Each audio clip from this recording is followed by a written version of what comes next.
বন্ধুরা, আমি তোমাদের পুরো ভিডিওটা আগের পর্বে দেখাতে পারিনি, তাই নেক্সট পর্বে আমি নিয়ে আসলাম সম্পূর্ণ ভিডিওটা। সাথে থাকুন আর দেখুন এই যে ঋণগুলো, এই ঋণগুলো কী করে তৈরি করে, আর এই ঋণগুলো দিয়ে কি করে, আর এই ঋণগুলো মাটির তৈরি পোড়ানো সব কিছুই আছে এই ভিডিওর ভিতরে।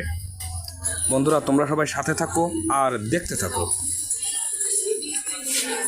এই যে সাইডে এক কাকিমা বলবো না, বৌদি বলবো, বৌদি বলি। এই যে ইনি এই ঋণ বানাচ্ছে।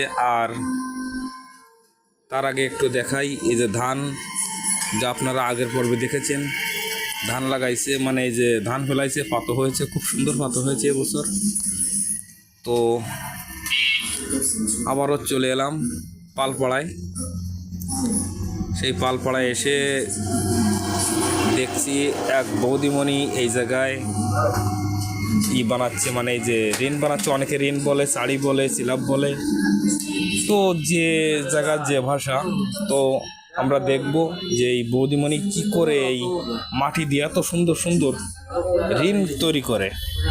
ঠিক আছে, তো দেখুন এই যে আগে ওই পাশে একটা দিল মাটি দিয়ে লম্বা করে রাখছে, এই পাশে আর একটা দিল দিয়ে খুব সুন্দর করে। আমি বৌদির কাছে জিজ্ঞাসা করলাম, তো এই যে দুটো দিলেন, দুটো জয়েন্ট করবেন কিভাবে? আমাকে বলল দেখেন কি করে তৈরি করি। তো আমি একটু জুম করে দিলাম, জুম করে দিয়ে তারপরে এই যে দেখাচ্ছি আপনাদের, জল দিয়ে মাটি দিয়ে খুব সুন্দর করে লেপে দিচ্ছে।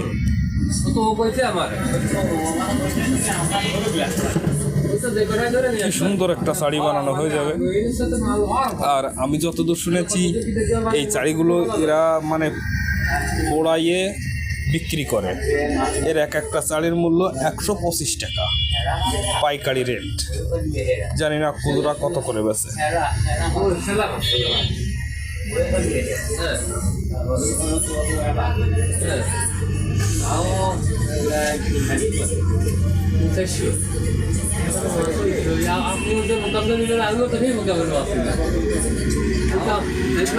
খুব সুন্দর করে তৈরি করছে।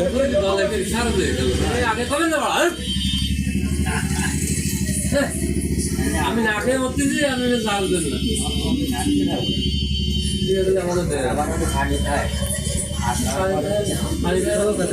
দূরাত্মই নাই, গছ ছাড়া দূরাত্মই নাই, গছ ছাড়া দূরাত্ম